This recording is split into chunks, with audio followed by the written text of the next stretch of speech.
তো hello everyone, তোমরা সকলে কেমন আছো? তো তোমরা তো অনেকেই জানো আগের সপ্তাহে ছিল রূপসনাতন মন্দিরের মেলা। তো মেলার দিন আমরা যাইনি, তার কারণ মেলার দিন প্রচণ্ড ভিড় থাকায় মন্দিরগুলো বন্ধ রাখে। আর আগের দিন ঠাকুরগুলোকে খুব ভালোভাবে দর্শনও করা যায়। প্রতি বছর এই মেলা রবিবার হয়, এবছর জানি না কেন শনিবার হয়েছে, তো আমরা শুক্রবার গিয়েছিলাম।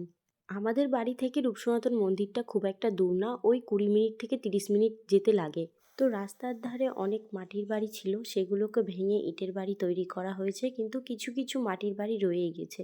সেগুলো দেখতে অনেকটাই ভালো লাগছিল। আগে আমাদেরও এরকম মাটির বাড়ি ছিল। তো ফাইনালি দেখতে দেখতে আমরা মন্দিরে এসে গেছি, আর এখানে কীর্তনও শুরু হয়ে গেছে। এখানে কোলে যারা রয়েছে তারা হলো রূপসনাতন, এবং দুপাশে রয়েছে তাদের বাবা এবং ঠাকুরদা।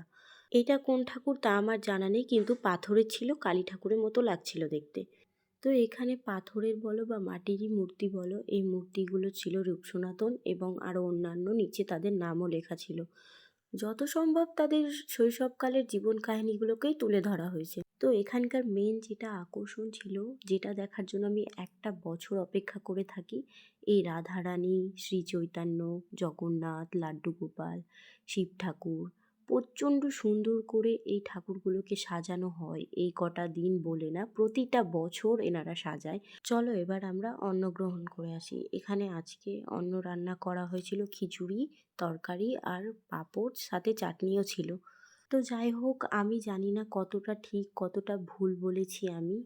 যদি কিছু ভুল বলে থাকি তো ক্ষমা করবেন। সো আজকের মিনি ব্লগটা এইটুকুই। তো আজকের মিনি ব্লগ দেখে তোমরা অবশ্যই কমেন্টে রাধে রাধে লিখতে ভুলো না।